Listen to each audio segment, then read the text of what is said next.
sembrar. Sembrar es lo último que se hace en un proceso de restauración. Pero solamente hay que entender los procesos de restauración, cómo es la dinámica de los sistemas naturales. Cuando esa energía falla por cualquier acción, incluida antrópica, cualquiera del hombre, o naturales, o la unión de los dos factores, que la expresión sobre un sistema viene un evento natural y no soporta, no es capaz de ser resiliente para recuperarse. Por lo tanto, toda acción de restauración debe llevar un proceso de funcionamiento ecológico, de lo que se dice ahora los servicios de la diversidad biológica. Y los voy a construir en ejemplo. Hay una tendencia en la restauración ecológica que se llama la ecología forense. ¿Saben lo que es una ciencia forense, verdad? Es sobre los cadáveres, sobre las evidencias que quedan, cómo lograr aclarar un caso en dependencia del occiso. Siempre es sobre lo que ha pasado y desentrañando a por qué está así el sistema y qué fue lo que lo causó. Esto es importante.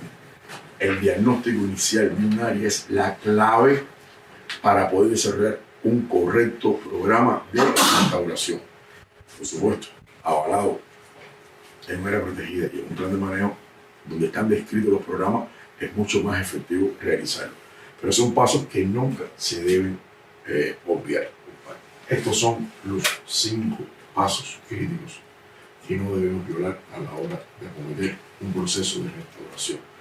El diagnóstico y determinación de las causas de deterioro. Este proceso no es circular, este proceso es exponencial y se va retroalimentando una vez que terminemos cada paso. Ejemplo, si la causa lo provocó un evento meteorológico, la recuperación natural es clásica de un ciclo de un sistema. ¿Qué hacemos nosotros? Acelerarla. Si las causas es construcción de una carretera, extracción de oro, una pica, obstrucción, eso, entonces si no logras revertir ese proceso, nunca vas a poder llegarlo porque tienes que regresar otra vez al diagnóstico. Después viene el tratamiento de las áreas afectadas. Para los forestales, aquí están los proyectos técnicos que te avalan cada una de las tareas, de las acciones que vamos a realizar en el bosque. Lo debo colocar como ejemplo. Ahí es donde se tipifica la descripción de cada una de ellas en dependencia del tipo de proyecto que vamos a realizar, de restauración, de recuperación, de enriquecimiento, etc. Después viene el monitoreo y control.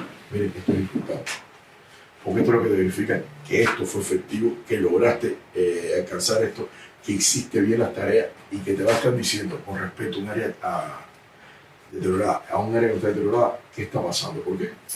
Porque puede existir otro conjunto de eventos naturales que te va a provocar una mortalidad y no te funciona el proyecto de restauración. Y cuando lo verificas con otro, entonces tienes que discernir a ver qué está pasando que no lograste identificarlo en el diagnóstico. Y por último, las lecciones aprendidas, que es la evaluación. O sea, ¿qué logramos de todo este proceso? Ven 5 pasos. Los 5 pasos pueden ser 20 años, o 50 años, o 5 años. ¿Okay? Vuelves a evaluar y depende si es positivo o negativo, vuelves otra vez a las causas del diagnóstico y es un proceso cíclico para lograr de áreas que están muy deterioradas, esto es real, a áreas que están empezando a dar una respuesta. Esto se llama resiliencia. Y cuando lo estás haciendo sistemas naturales, volviendo a los verdes, entonces es una adaptación basada en ecosistemas. ¿Okay? Esto no es para que se sienta mal nadie. Estas son lecciones aprendidas que hemos tenido en Cuba y en la región de cuando no se hace correcto la restauración del manglar y se confunde manglar con siembra. Como anécdota, este ven aquí es Osiris. Osiris es un tremendísimo forestal que va en la agricultura. Y empezó a hacer un proyecto de siembra de mangle rojo donde hay el masal de siena, pero el pelo de burro, que se quema todos los años. Por supuesto, nunca le creció absolutamente nada. Y lo publicó y aquello fue una vergüenza. Por lo tanto, los pasos críticos para la restauración realizada, primero, conocer la ecología de cada especie, de cada especie. ¿Qué fue lo que vimos por la mañana? Al menos tener un conocimiento básico de cómo son las especies. Conocer los patrones, vimos zonación, ¿no es así? Valorar las modificaciones antrópicas que pueden impedir la colonización natural. Si no está creciendo natural una vez de afectación, algo está pasando. Tenemos que buscar las causas. Esto lleva tiempo y seleccionar las áreas, eso lleva cabeza y pensamiento. Esto no es una fábrica de chorizo de sembrar por sembrar. Esto hay que saber cómo diseñar muy bien los proyectos de restauración. Y la última, y no va a ser la última, es la menos importante. La siembra solamente es cuando no hay otra opción porque no llegan los propagadores. Por lo tanto, de todo eso, significa que los manglares no llevan vivero. ¿Les queda claro? Llevan vivero otras especies. Para eso están diseñados. El manglar no. Esto lo traigo de Pinar del Río. Se lo voy a poner como un ejemplo. Esto es en San Juan, no Sabana de la Mar, una área protegida también nuestra, muy bonita, con endemismo, arena blanca, aquello es espectacular. Pero aquí los procesos de tala fueron de más de 15 años continuos. Y hay lugares salinos que son una sopa y no crece absolutamente nada. Hay ganado, y el ganado cuando no hay nada de comer, se come los retoños de mangle porque en ese momento son palatales, o sea, son para ellos una fuente de proteína. Ellos hicieron un proyecto aquí de mangle rojo, sembraron mangle rojo. Cuando yo fui a los 2 años, lo que había crecido era mangle prieto, pero no sembramos mangle prieto. ¿Qué fue lo que pasó?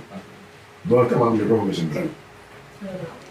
Entonces, hicieron un proyecto, no determinaron bien las causas, hicieron mala aplicación y al final, sin gastar un kilo, o sea, pagaste por sembrar mangle rojo un proyecto técnico, obreros, combustible, etcétera. Entonces, eso es dinero. Eso es dinero. Y te creció algo que tú no esperabas. Hubiera hecho una modificación y esto que es un manglar, sin un kilo lo hubieras recuperado. Por eso, lo que estoy teniendo son ejemplos para que vean cuando hay un mal manejo de un proceso de recuperación, lo esperado puede ser completamente diferente a lo que uno tiene diseñado. ¿Ok? Y para eso son estos cursos, y no un día. Estos cursos son constantes, esto hay que estar todos los años capacitándose y que ustedes me digan, mira, las lecciones aprendidas que fueron esta y esta. No vamos a hacer esto más así porque vimos que no funciona. ¿Qué nos está faltando? Bueno, nos está faltando esto y vamos a traer los proyectos. Pero eso los traigo para que vean que a veces la cero obtuso en un proceso de restauración trae consigo pérdida de dinero y un fenómeno diferente. Lo bueno que tenemos de esto, hay manglar. Ahí es. Ahí lo tenemos. Tenemos manglar. Los eventos meteorológicos extremos. El manglar tiene una adaptación más. El manglar, para resistir el viento, suelta las hojas cuando pasa de 100 kilómetros por hora. ¿Para qué? Para no ser resistencia, para no ser vela. Y a los 6 meses ya empieza a producir biomasa foliar. Eso es otra adaptación que tenemos. Por lo tanto, nuestros manglares son bosques de huracanes y resilientes. Esto lo voy a pedir de Río. ¿A qué pasó en el 2008? ¿Qué pasó en el 2008? 2 eventos meteorológicos extremos, uno detrás del otro, el Gustav y el Ai. Ese manglar se metió casi un año en pueblo. Evidente.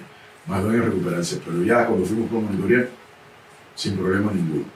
O sea, tenía capacidad de resiliencia. Este es el que yo abordé. Esto es un análisis que ellos hicieron de cómo cuando construyes una presa en la parte alta de un río, te puede modificar completamente la dinámica de la zona costera y, por supuesto, la composición y estructura de los manglares. Pero esto fue el pueblo americano. El cauce venía por aquí y era abierto. Cuando vino, creo que fue Hitler, en el 70, rompió la barra, la rompió. Y después se formó unas lagunas internas. Y se dan cuenta como rayas. Son las rayas de colonización que el Patabán fue ocupando por el agua salada. Entonces, cuando hay una modificación arriba y no sabes controlarla, el patrón se te va, pierdes cobertura, pierdes proyecto, pierdes bosque, etcétera, etcétera, etcétera. Por lo tanto, empezar a trabajar los manglares no es en la zona costera.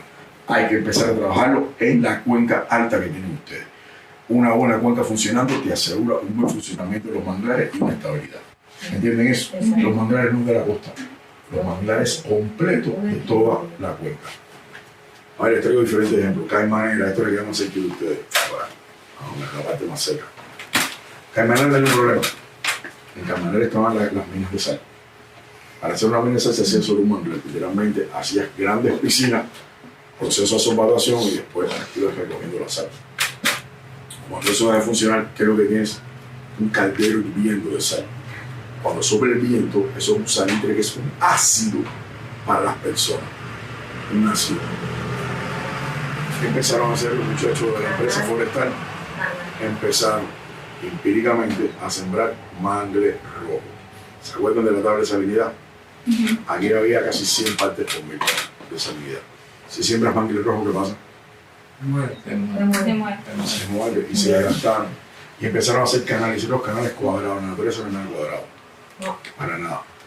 Lo fuimos ayudando, lo fuimos incorporando ciertas normas. Trabajar manglares en Caimanera es un reto. La mayoría de estos obreros tienen problemas respiratorios, problemas en los huesos, problemas en los pies, porque estás constantemente en ambientes hipersalinos y bajo condiciones literalmente infrahumanas. Pero fíjense en sembrar, ¿qué están haciendo ellos? Pala en mano, abriendo para por lo menos refrescar con el agua de mar. ¿Por qué? Porque el agua de mar es menos salina que la que tienen en esas piscinas. ¿Y qué empezaron a sembrar si no se daba mangle rojo? ¿Qué empezaron a sembrar? Ya no. No. En África, venga, por eso se las puedo seguir. Mangle priedo. Mangle priedo aguanta hasta casi 100. Y empezaron a sembrar mangle priedo, los pobres mangleros se van muriendo, y ha habido una recuperación. Y después vinieron diferentes métodos de cómo sembrar mangle priedo. Como no podían hacer el boleo, literalmente iban a las plantas nodrizas con esas palas, iban recogiendo y iban haciendo marchones. En Pinas del Río hicimos algo parecido, o sea, no de Sabana la Mar. La única diferencia es que pusimos saliconia. La saliconia es de vidrio ahora. La saliconia, tú la partes, la chupas y eso es salado. La saliconia te chupa toda la sal y cuando tú boleas el mangle priedo, 100% de efectividad. Ahí crece todo el mundo. Un caso que nos pasó con una tesis que tuvimos en La Habana. Ahí en La Habana, para los que saben, la Facultad Latinoamericana de Medicina está entre Artemisa y La Habana. Ese lugar era la antigua Academia Naval de la Marina de Guerra. Eso es el río Santa Ana. ¿Qué hicieron? Dragaron todo el río y como eso es arena y concha, lo depositaron sobre un manglar que se llama Bajo de Santa Ana, que está al lado de Santa Fe. Se echaron arena en el manglar, ¿qué fue lo que pasó? Se murió. Eso fue en el 80 y pico. Vino el periodo especial. No había manera de multiplicar. La gente fue con bastidores de gama, literalmente sin gastar un kilo, porque eso no era protegida. Más manejada, pero no era protegida. Se llevaron la arena. Al llevarse la arena que quedó en el suelo, volvió a venir el mar, volvió a traer los propagos y es uno de los casos que tenemos de restauración del manglar sin movilizar un centavo. Pero son experiencias para que vean cómo pasan las cosas y cómo hay que irlas monitoreando. No todos los casos son así, son de los menos casos que tenemos. El resto cuesta mucho trabajo hacer la restauración de manglares. Y este Caimanera está costando, Dios y ayuda, porque es metro a metro, poco a poco. Y un esfuerzo descomunal. Vamos a ir directamente a entonces cómo el concepto de adaptación basada en ecosistema me hace que las comunidades sean resilientes. Cuando logras combinar las dos, entonces además de adaptación basada en ecosistema, vas a obtener procesos de adaptación basados en comunidades, que es lo que ustedes tienen que empezar a trabajar aquí ahora. Hay muchos mecanismos de adaptación basados en colecta de agua, energía alternativa, huertos en producción de comida, todo eso son adaptación al cambio climático. Sobre todo en Cuba, la recolecta de comida, la de agua y la energía son mecanismos de adaptación basada en comunidades. Ustedes recuerdan que en el año 2005, por allá por Java, hubo un terremoto, un tsunami. Hay varias películas de eso. Yo voy a decir, en los lugares, en Sumatra y Malasia, donde estaba el manglar, no pasó absolutamente nada. Donde están los lugares turísticos de frente abierto, el mar entró y arrasó y mató a todo el mundo. Estaban los hoteles mismo y todo. Exacto. Y acabó con todo. ¿Por qué? Porque apostaron por un turismo para recoger dinero y se olvidaron de la capacidad de protección de esos lugares. A pesar de que no vieron el lugar donde más manglares existen, más diversos son, etcétera, etcétera, etcétera. No hay equivocación. Ahora lo estoy llevando a una reflexión para que vean que voy pasando. Por la mañana me dijeron algo. Miren, esto es el sur de La Habana. Actualmente es Artemisa y Mayabeque, pero cuando empezaron a hacerse las labores, se llamaba La Habana, provincia de La Habana, se llama Campo y está la ciudad de La Habana. Esta zona, donde está Artemisa, Alquiza, Bacabano y Huira, son posiblemente de los municipios más productores que tenemos en este país. De hecho, esos municipios, esos tres municipios, garantizan la comida hasta Villa Clara de este país. ¿Por qué? Porque son suelos buenos, porque había agua, había fuerza productiva, etcétera, etcétera, etcétera. Pero ¿qué pasó? Lo que dijo Jaime por la mañana. en la década del 50 y el 60 empezaron a hacer canales para sacar la leña del manglar, pero canales de 15 metros, 10 metros, 21 metros. ¿Ustedes se imaginan un canal de 21 metros? ¿Qué sale por ahí? Es un sifón. No. Y realmente empezamos a sacar la fuente de abasto de agua. ¿Y qué hizo la cuña salina? Talamos el manglar porque estamos talando con leña. Fíjense, es todo junto. Y además, tenemos la buena suerte de que en esta parte hay un proceso de deslización de placa. Además, no estamos hundiendo. Súmele todo eso, significa que el mar empezó a entrar, y la cuña salina estaba en los pozos de Huira bien atrás. ¿Qué hicieron los ingenieros hidráulicos? Una solución ingenieril, el dique sur de La Habana. Literalmente hicieron un pedraplén por arriba del manglar así para aguantarlo. ¿Y qué trajo eso consigo? En la parte hacia el norte se inundó el manglar y se murió. Pero cuando vimos a hacer una revisión en el 2014, varios años después, en vez de ser manglar prieto se murió, había manglar rojo. Cambiamos hasta el proceso de la dinámica de la zona costera. Convertimos un tramo de que era el borde, el manglar de interior, ¿se acuerdan de la ley de manglar interior? Lo convertimos de pronto en un manglar exterior. Y del dique para acá, eso es sal, parece nieve. Convertimos los manglares en saladares completos y se murió todo. O sea, una acción, cuando no está bien pensada, trae consigo pérdidas que a veces son más grandes que el agua que tú pensabas que iba a ganar. Porque al final la justificación era hacer un dique, como fuera una presa, aguantar el agua y que el agua esa fuera la que reabasteciera los pozos. Este lugar es calzo, el funcionamiento aquí es superficial. Si no sabes calcularlo, echaste a perder todo el agua que te quedaba. Y por eso este vino es especial, porque la idea era seguir el dique hasta la Hacienda de Zapata. No es el único dique que hay en Cuba. Hay otros diques en Cuba, pero el Ciudad este dique de Chicola que fue a este nivel, pero como quedó detrás de la loma, está el turismo, no se sé, pero este fenómeno en Cuba se ha repetido en todos los lugares donde la gente quiere hacer terraplenes y diques. Eso fue el 88, 89, 90, eso fue una epidemia. Hay un poco de terraplén ese que llega tarde. No, ¿para qué diga el romano? A ver, lo estoy llevando para que vean qué está pasando. Bola mágica no tenemos. Hacer esto un proceso de restauración es complicado. Donde no había dique, había habido carreteras frente al mar que se fueron perdiendo por los años. Entre Surgidero, Batabanó y Playa Mayabeque hicieron 3 carreteras. Cuando la carretera que estaba aquí se perdió, este mangle que era introducido de mangle prieto, no está preparado para qué? Para el oleaje. Se caían como si fueran palitos chinos uno detrás del otro. Por lo tanto, tenemos 2 fenómenos de manglares, causas antrópicas, pero que hay un deterioro total y había penetración de la cuña salina. ¿Qué hicimos nosotros? Miren, esto fue parte del aprendizaje del proyecto Manglar Vivo, que logramos hacer un cambio en la forma de pensar en la restauración y el manejo de los humedales costeros. Aquí trabajamos con manglar, trabajamos con bosque de siena y con el masal de siena. Esto que hicimos aquí fue una tesis que yo tutorié para poder, que es lo que hicimos ahora aquí en este proyecto, para poder tener una capacidad y discernir cuáles son las áreas que más esfuerzo llevan a restaurar y cuáles son las otras que llevan menos esfuerzo. En el caso de lo que ven, las que menos esfuerzo son las verdes. Los sistemas de canales, una vez que los sabes, los maneja, llevan mucho menos esfuerzo. Las otras, que son las más cerca de los asentamientos, llevan una batería de esfuerzo para su restauración. Y lo que hicimos fue montarlo en un cronograma con el Servicio Forestal, con las empresas agroforestales en ese momento, que era una nueva creación. El ministerio se había separado en la parte estatal y la parte empresarial. El grupo agroforestal era el responsable de las 2 UV, Costa Azul, que es Artemisa, y Mayabeque, que es la provincia de Mayabeque, y le diseñamos los proyectos técnicos, cómo incorporar diferentes actividades para hacer los procesos de restauración.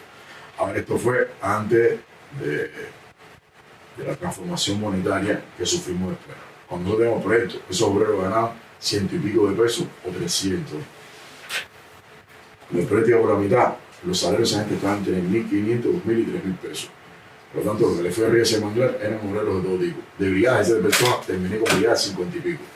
Sí, es verdad, los ayudamos con el Programa Internacional, le dimos vehículos, le dimos motosierras, le dimos herramientas, le dimos tractores para moverlo, o sea, le dimos ropa, le dimos cosas que dignificara el trabajo del obrero forestal en los humedales, que es bien diferente al resto de los que tiene Cuba. Esta está mojada a las 24 horas del día, por lo tanto, la forma de esa brigada es un nuevo tipo. Y de hecho, para el proyecto de Costa, esa fue la base que utilizamos. Lograr fortalecer la brigada para que se hagan los trabajos de restauración. Y como dije, esto va por paso y vuelve a ser otra vez un proceso cíclico.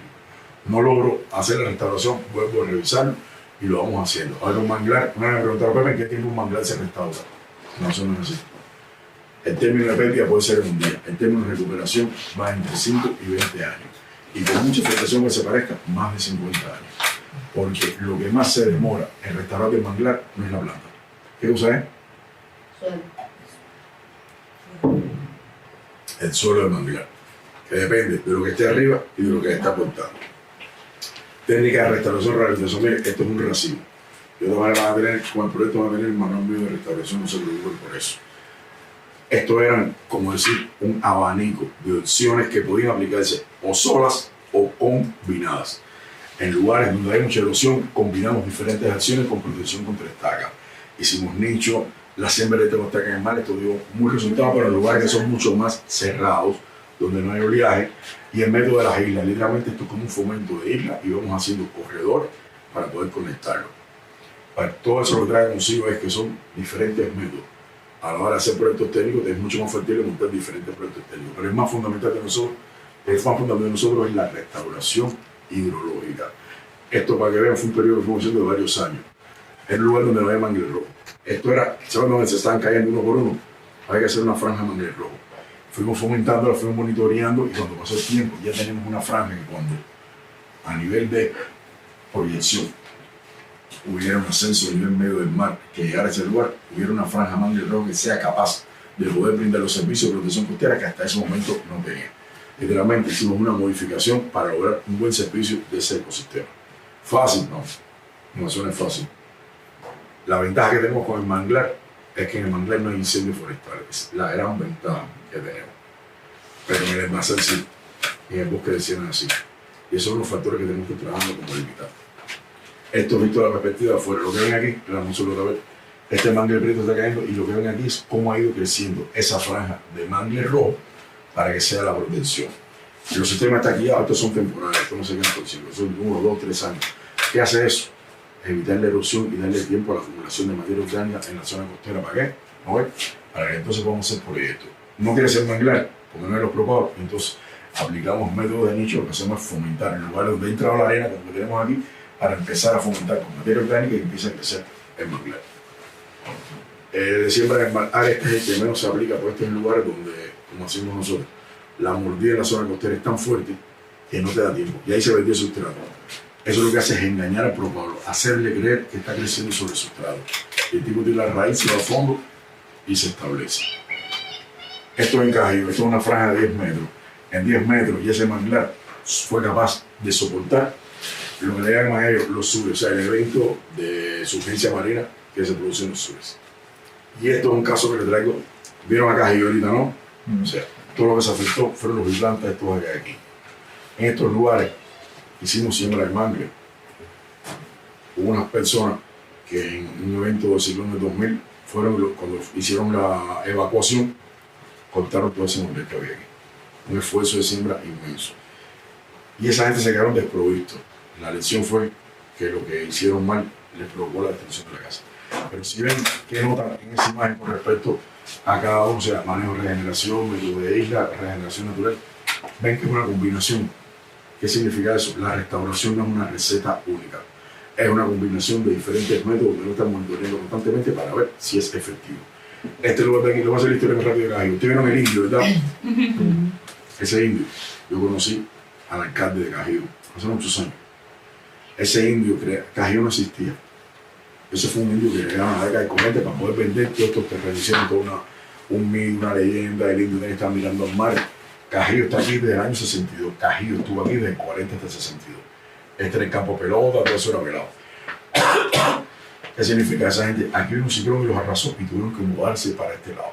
Esto quedó abierto, entonces un proyecto de restauración, abrimos los canales, sembramos, miren la combinación. Esta combinación trae consigo que entonces el efecto fundamental que ayuda a la recuperación del manglar no es la siembra. ¿Qué cosa es? Abrir los pases de agua. Esto se llama la restauración hidrológica y es lo fundamental. Vaya, mire, les voy a decir de un proyecto de restauración del manglar. el 90% es restauración ecológica. El resto, desgraciadamente, lo más mediático, es lo que más se publica, la gente como Marco Pablo en La Habana, es sembrar manglar. Pero aquí los héroes son estos, los que tienen que abrir las zanjas a mano para que vuelva otra vez el agua a circular. Mire, esto fue en un sur que yo fui. Este fue el manglar que yo sembré. Y ¿vieron cómo se disipa el agua? ¿Qué pasó con los suelos del manglar? ¿Por qué no hay caña de azúcar aquí en el manglar? ¿No han pensado en eso? Porque sembró caña de azúcar, coño, hasta en los portales, en las macetas. ¿Por qué no hay caña de azúcar en el manglar? Si está productivo. La salinidad. Fíjense que en el caso del manglar se llama histosol. Histo, para los que han estudiado, esto es tejido. Son suelos, son tejidos de suelo. En la tercera clasificación, los manglares se consideraron como suelo, así literalmente, suelo poco evolucionado. Significa que a nivel de un criterio de productividad no importaban para nada. Da igual si los botaba, si los quemaba, no se producía nada arriba de eso, porque no había conocimiento de cuánto carbono tiene. Los manglares, el suelo de los manglares son histosoles. Muy rápido, en Cuba hay 3 grandes tipos de histosoles. El fíbrico, que ayer lo vimos, lo que estuvieron conmigo, es literalmente cuando tú sacas raíz, lo exprimes y el agua es transparente. Eso es manglar rojo, si son metros y metros y metros de histosol por ahí para abajo. Eso es una mina de carbón. Ahora trabajar carbón azul, eso es el primer inventario que tienes que hacer para saber cuánto vas a llegar. Y ya tienes ahí chorro de carbón almacenado. En dependencia del carbonato, muy específicamente, lo que tenemos aquí, el histosol, el mésico, el sáprico, que son combinaciones de esta fibra con diferentes aportes terrenos que combinan el manglar. ¿Qué es lo importante de esto? El manglar es sobre el agua. El manglar necesita tener un suelo donde el agua, aunque tú no la veas, pase por debajo de ella y se vuelva a retirar otra vez. Mañana lo vamos a ver en la clase práctica. Yo siempre hago un ejemplo de ver cómo es la hidrología. Se encaja un palo y mire el tiempo que dura la percolación. Si la percolación está entre los primeros 8 minutos, ese manglar está espectacular. Si se demora, entonces, a nivel de densidad aparente, están viendo diferentes procesos. Cuando uno mete el manglar y lo exprime de una bola así, te quedas con una bolita así. Cuando no logras hacerlo, entonces hay aportes de arcilla al manglar que te provocan que ese manglar, ese suelo no esté funcionando y se pierde. Cuando este suelo se pierde, a ver, la restauración se hace extremadamente compleja. Porque no tienes donde, en caso que vayas a sembrar, no te queda lugar donde sembrar el manglar. Y esto es lo más complejo de la restauración de los manglares. En cuanto a los suelos, también hubo una extracción importante de la turba. No. A ver, la turba tiene una historia de extracción muy grande en Cuba. De hecho, cuando empezó a hacerse en esta zona del Teniente Mejabeque, no era tanto mangle talado, extraían la turba y era la que se llevaba, porque ahí estaba el verdadero carbón. Nunca vieron el documental El Mégano, uno de los primeros documentales que hizo la revolución, que eran sobre carboneros. Ellos sacaban los palos eran turbas, eran los palos metidos dentro del basal de siena y la siena los sacaban y con eso hacían carbón.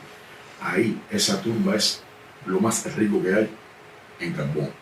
Eso es el 80% de toda la biomasa que tiene producción de manglar.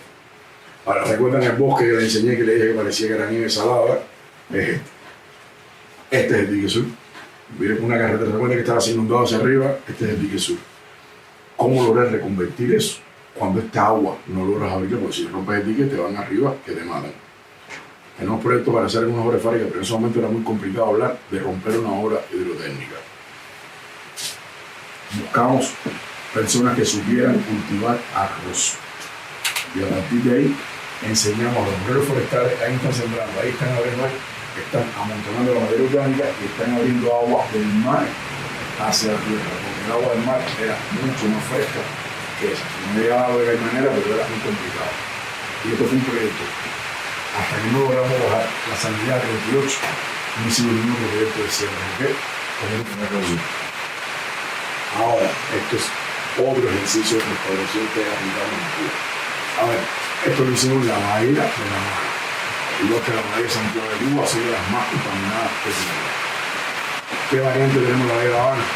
Al empezar el maní a funcionar como otro puerto, generalmente todo el sistema se trasladó hacia el maní, incluyendo el petróleo. Esta escena de Disconia es donde hoy llegan manglares en la bahía de La Habana. Como decía, estos no son como juguetes, se llaman encapsuladores. Lo que hace es engañar al manglar a una altura, a esa altura de la marea, le echas el sustrato y lo cierras. En este caso, decía el mangle rojo, solo el mangle rojo tiene una característica. El mangle rojo necesita competencia interespecífica para poder avanzar. Por lo tanto, cuando vamos a hacer la siembra del mangle rojo, y esto es el cuento, no sembramos un propagador, sembramos más de 3. Para cuando él crezca, uno de ellos 3, se va a ver la competencia de red. Y eso lo que hace es que sea más efectivo el proceso de restauración. Por cierto, cuando ponemos más de uno, ¿hay una distancia establecida? No, apretadito. De hecho, cuando ellos se establecen todos juntos apretados. Hay uno que se va a llevar ese corte completo. Para lo que trae la parte forestal, ¿qué diferencia hay entonces entre el mangle y el bosque de montaña? El bosque de montaña, cuando un árbol viejo se cae, hay un banco de semillas que inmediatamente va a echar para arriba. El mangle no tiene banco de semillas. ¿Por qué no tiene banco de semillas el mangle? ¿Por qué no tiene banco de semillas el mangle? Porque son propágulos. Ahí está. El mangle no tiene banco de semillas. El mangle necesita que constantemente se esté produciendo propágulo, y si ese propágulo falló, al otro año se busca otro y otro y otro. Ese es el proceso de manglazo. Por eso cuando se tala, no quiere decir manglar, porque no hay nada que vuelva a construirse más propágulo. ¿Por qué? Porque no hay banco de semillas. ¿Entienden la diferencia ahora, no? Sí. Perfecto. Por eso no hay riego. Miren, este es otro método que utilizamos nosotros para hacer tipo islas, pero más grandes. Se llama las corraletas. Y lo que hacemos es hacer pequeñas islas. Esto en México lo vamos a hablar en pequeñas islas. Esto es un proceso de restauración. Ahorita hay una hidrológica, ¿verdad? Esto es un proceso de restauración sedimentológica. ¿Por qué? Porque estamos llevando sustrato, simulando sustrato, y sobre él va a empezar a crecer el manglar. Es otra forma que tenemos en lugares abiertos y con no tanto poder de marea que nos pueda romper los manglares. Como ven, yo les traje, son pincelados. Internacionalmente no hay mucha diferencia de lo que hacemos nosotros para lo que hace el resto del mundo. De hecho, en las áreas del Caribe, la restauración es sembrar, o sea, no tienen otra perspectiva. Eso simula lo que pasa en la naturaleza, lo que es más lento. Exactamente. Los procesos de restauración son aceleraciones de procesos naturales. Lo empujas un poquito, porque si no, te metes un chorro de aire y tú necesitas un tiempo de recuperación. La pregunta, ¿quién es el dueño de manglar de Rosas? Levanta la mano ahora. La comunidad. La comunidad recibe beneficio directo de manglar. ¿Quién es administrativamente el dueño de un manglar en Cuba? La forestal. La forestal, el Ministerio de la Agricultura, ¿no es así? La agricultura. Bueno, por ejemplo, en el parque la administración. Claro, aquí hay un área protegida. Pero el 80% de los manglares en Cuba son forestales. Porque si el forestal entiende que son sus bosques y el manglar depende primeramente, ¿cuál es el parámetro fundamental que depende del manglar? El agua. El agua. ¿Quién es el dueño del agua? Recurso hidráulico. Vamos para allá. Porque para hacer restauración tienes que identificar, aquí mismo todo esto, pero ahora vamos a identificar quiénes son los actores fundamentales en el proceso de restauración y quiénes tienen que sentarse a la mesa. ¿Okay? El Instituto de Recursos Hidráulicos. La misión del Instituto de Recursos Hidráulicos es la administración del agua para sus demandas. Todos los años las empresas, los gobiernos hacen demanda al Instituto de Recursos Hidráulicos y él, en su balance de agua, tiene que ir proporcionando para sacar las presas, los canales, etcétera, etcétera, etcétera. Si el manglar lo cuida la parte forestal y el agua la recursos hidráulicos, ¿quién pide agua para manglar? Nadie pide agua para manglar. Excelente. Y si nadie pide agua para manglar, ¿cómo vamos a restaurar entonces si no le estamos dando agua? Tú puedes abrir el canal aquí, pero si el agua no viene del río, no tienes. Entonces tenemos un vacío legal que estamos tratando de recuperarlo con mi costa. Para los hidráulicos, el agua que sobra de las presas por una técnica que se llama gasto sanitario. Y es el 10% si sale bien y si no, también. del grupo de reforestación. No se cumple ningún proyecto de reforestación Ni se habla. no se cumple. No, es que se haga, pero no hace, nadie hace que lo... Recursos Hidráulicos levanta la mano y dice, no, viene el agua. Se vienen para el Herrero, no se puede cumplir. En tal provincia no se puede cumplir. Y las presas todas están sin Entonces, cortina. para hacer un proyecto de este tipo, por eso la parte legal es tan fuerte e importante. Porque si hubiera en otro lugar, fuera a ver el delegado de Agricultura con el delegado de Recursos Hidráulicos, digo, yo necesito 80 metros cúbicos de agua en un año a ese manglar. Y me lo tenés que poner en la demanda. ¿Qué es lo que nos está faltando los términos del proyecto de costa? La norma técnica de caudal ecológico, que entonces es la que te descifra cuánta agua necesita un manglar. Y para que vean que de pronto te vas por la parte de restauración, pero no, esto no es restauración. Hay que ir a la parte legal y saber cuánta agua tú vas a pedir a estos manglares. ¿Ok? Se dan cuenta de lo complejo que puede ser entonces, esto no es un biólogo. No. Y los suelos también. Esto es complejo. Lo que pasa es que el suelo, la agricultura se me queda atrás. En algunos casos, como no pasa en la parte del Parque Humboldt, pero en la parte del elemento natural destacado Yara Mayara, tenemos no solo la forestal y recursos hidráulicos, tenemos el MICOM, por ejemplo, que se le autoriza por el sismo a una parte para extraer árido y afecta a la cuenca, a la parte baja de la cuenca donde hay manglares. Por eso, cuando viene la fase de diagnóstico, la fase de diagnóstico no solamente ir a área y decir no. El diagnóstico significa qué está pasando para que el manglar esté deteriorado. Eso significa que todos los actores, todos tienen que estar sentados a la mesa. Tenemos una ventaja, tenemos los sistemas provinciales y las mesas provinciales, que por lo menos es un lugar donde tienes que dar la cara. Tienes que dar la cara. Y tienes que decirle, mira, yo no puedo dar agua. Me da mucha pena tus manglares, pero yo no puedo dar agua. Porque el agua que tengo me alcanza solamente para dar fábrica, para dar comunidad y para dar cosas un día sí, un día no. Entonces, a saber aquí jugando. Bueno, para que esa comunidad esté ahí, necesita que el manglar siga produciendo cosas, porque si no, no van a comer por protegerlo. Ahí está el cabildeo a la hora de hacer la gestión de una área protegida. Ahora imagínate cuando no es área protegida, que es de la forestal. Es lo último, manglar es lo último.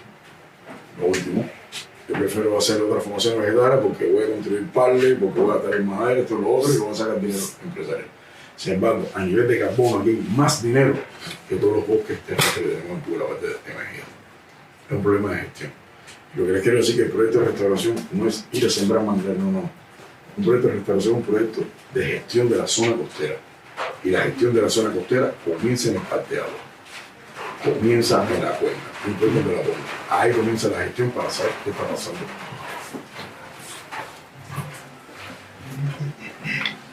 Ahora, hasta ahí estamos claros. Miren, en Cuba como tal no hay un manual de restauración de manglares.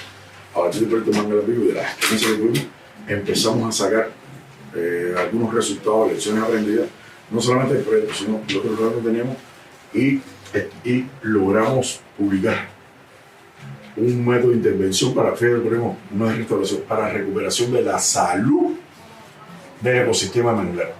Recuperación de la salud significa resiliencia, significa recuperar los servicios. Esto no es sembrar. Y lo importante, que es lo último que vamos a dar ahora por el día de hoy, para mañana poder poner un acuerdo después en cómo hacer la clase práctica mañana. Cómo lograr un sistema de monitoreo de un proceso de restauración. Este es el que te dice si lo que estás haciendo funciona o no funciona. ¿Ok? Primeramente, como decimos nosotros, desarrollamos el marco del proyecto. Por supuesto, a veces los proyectos son de 5 años, por lo tanto, el proceso que tienes de ejecución del mismo, a veces lo que vamos a hacer ahora no lo vamos a ver en la vida del proyecto, lo tenemos que ver en otro ciclo. Las dinámicas internas de funcionamiento del proyecto, la dinámica externa del proyecto aquí es lo que está pasando en cuanto a la afectación natural, las afectaciones antrópicas, la necesidad de brindar indicadores. Esto es lo más complicado. ¿Qué indicadores voy a monitorear? ¿Qué me va a dar la respuesta del monitoreo? Y cómo convertirlo en un lenguaje fácil de entender para la toma de decisión. A veces los científicos nos enredamos tanto en los indicadores de monitoreo y dicen, vamos tan a la contrapelusa, que eso no dice absolutamente nada. Tienes que decirle, oye, ¿está funcionando o no está funcionando? No se puede hacer así, sí se puede hacer así. Sobre todo porque en este proyecto tenemos que dar información a los gobiernos de cómo administrar mejor la zona costera y no se nos pueden perder. ¿Ok?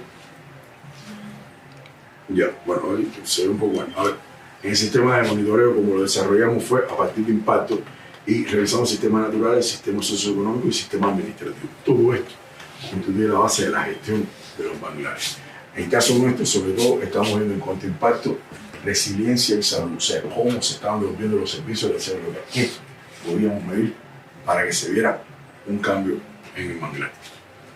Y por supuesto, como era un proyecto de cambio climático, la concepción metodológica era soluciones AVE, que es lo que estoy pegando hasta ahora. Y lo dividimos. Ahora, todos saben que en Cuba la forestal estaba, todos saben, ¿no? Lotes explotables.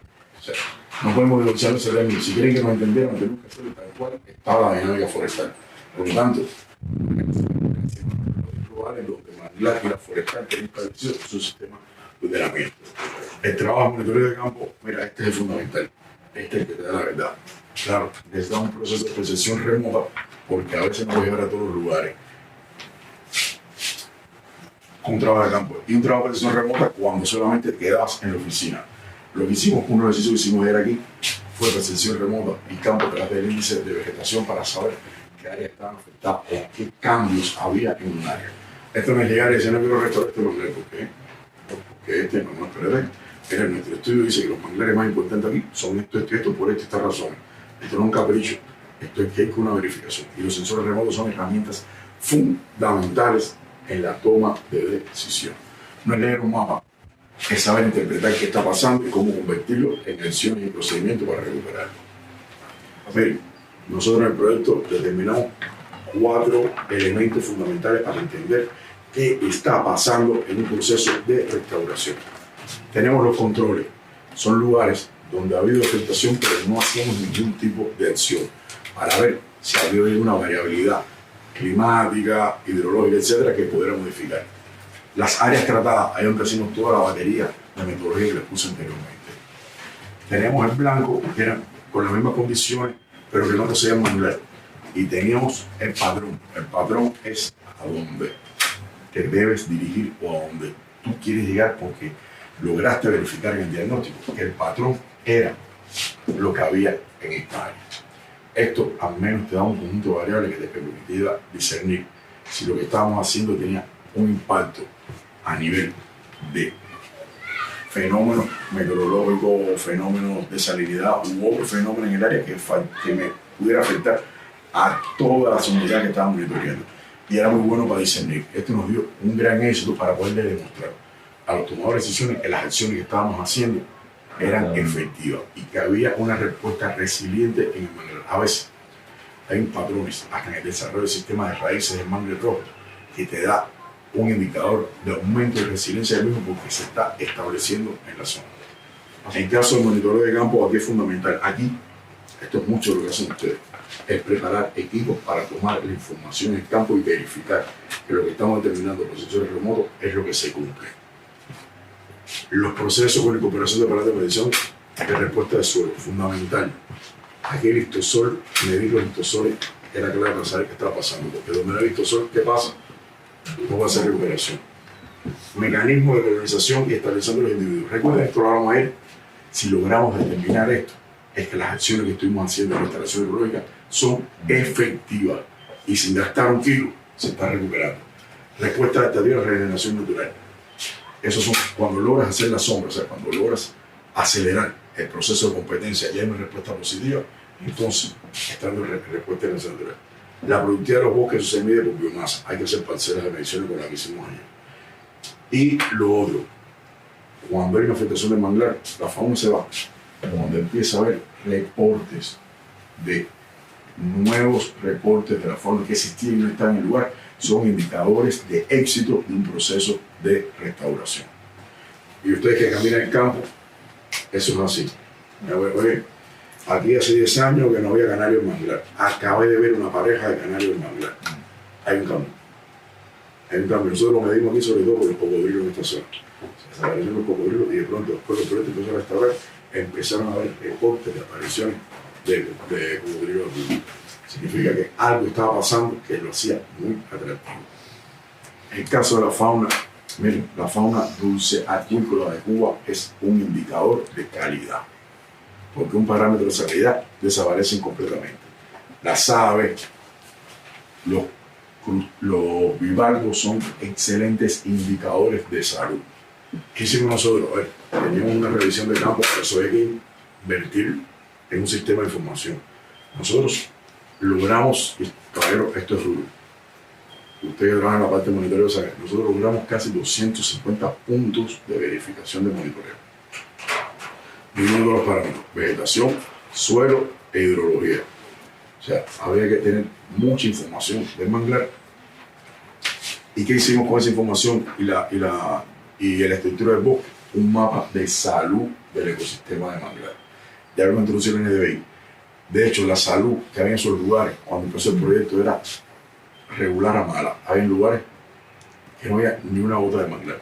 Después de 5 o 6 años ya empezaron a haber cambios de respuesta de estructura del manglar. Por lo tanto, parece ser que las acciones que hicimos, o al menos una buena parte de esas acciones, tienen una respuesta positiva en la salud del ecosistema manglar.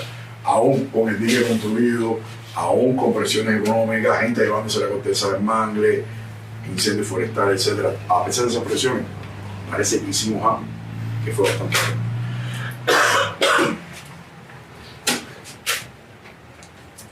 El otro análisis que hicimos, bueno, ya sabemos la respuesta del manglar, bueno, ahora vamos a ver a nivel de cobertura.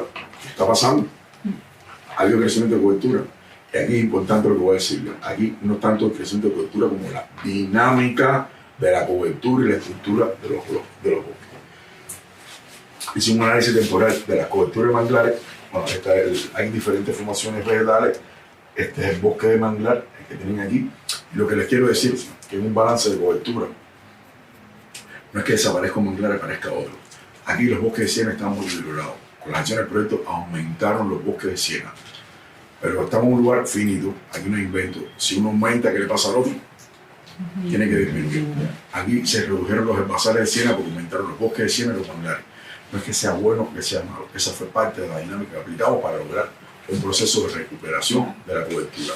A eso se le añade toda la parte de se hicieron cálculos de biomasa con imágenes radar. O sea, aplicamos toda la tecnología que tenemos para poder demostrar que este proceso, a través de un sistema de monitoreo integrado, este proceso de recuperación era efectivo, era escalable, era viable y podíamos generalizarlo al resto de los lugares de Cuba donde los parámetros fueran muy parecidos a este. Recuerden lo que dije, la restauración no tiene receta única, depende de los procesos de diagnóstico y verificación. Otro elemento que queríamos ver nosotros, a ver, en este lugar siguen pasando eventos meteorológicos extremos, ahí no podemos hacer nada. Bueno, vamos a monitorear la respuesta a la vegetación ante los eventos meteorológicos extremos. Hicimos un análisis de todos los eventos meteorológicos que han pasado, hicimos cálculos a priori, hicimos algunas mediciones en el suelo a ver cómo estaba relacionado, respuesta de la cobertura. Lo voy a decir, estos fueron los puntos que teníamos. Estos eran los momentos de la respuesta del NDVI cuando pasaba un evento. Cuando pasaban estos eventos, caían. ¿Por qué caían? Porque se perdía la cobertura, porque era una estrategia de manglar. No era malo. Se volvía a recuperar serio. O sea, que lo que quiero mostrar es que había una adaptación del manglar a los eventos meteorológicos extremos. Y podemos demostrarlo en cada uno de los puntos. Ahora, la verificación en el campo. ¿Qué evidencia buscamos como respuesta de manglar para saber que está teniendo, vamos a decir, que está siendo un manglar resiliente y se está adaptando a las nuevas condiciones que le estamos imponiendo con la restauración hidrológica? Hay fenómenos en la estructura del manglar que no mienten. El desarrollo del sistema aéreo del mangle rojo significa que hay una estabilidad y un crecimiento del mismo, por lo tanto no hay un rechazo del sitio. Y esto significa que hay una velocidad mucho más alta de recuperación y por lo tanto los procesos de resiliencia se verifican como una implantación. Da igual el método que apliquemos, nicho, encapsuladores, etc. Cuando hay una respuesta positiva, la estructura del bosque me lo da inmediatamente. Por lo tanto, esto que vieron aquí es muy complicado dar en un solo día tanto volumen de información. Lo que les quiero decir es que a nivel de experticia en el país tenemos suficiente conocimiento para poder llevar a cabo cualquier tipo de proyecto de restauración de manglar. Bien pensado, bien diseñado y bien orientado. Y lo puede ser una área protegida, una empresa forestal que incluso hemos trabajado con algunas cooperativas y CCS que tienen en su distribución del terreno, tienen manglares. Aquí no hay fenómeno tan fuerte como yo tengo en Camagüey, en Santa Cruz, las camaroneras, que no están sobre el manglar, pero que vienen sobre el manglar. Ustedes tienen otras limitantes, pero son otras limitantes que pueden convertirse en potencialidad a la hora de hacer procesos de restauración cultural. Y es algo de lo que yo quiero que al menos hayan entendido cómo es que funciona el proceso y por lo menos que ustedes se visualicen cuál es el papel que ustedes jugarían en un proyecto de restauración de manglares. ¿Qué parte les tocaría? Aquí hay de todo. En un área protegida, todos ustedes tienen un rol en cada uno de los pasos del proceso de restauración, incluyendo la comunicación. Hay que saber explicar qué resultado para que la gente confíe y sepa si voy a apostar a este proyecto porque me han demostrado que este proyecto es el que me va a dar más comida para mis hijos. ¿Okay? Hasta aquí para cerrar esta parte teórica. Un 14 de febrero.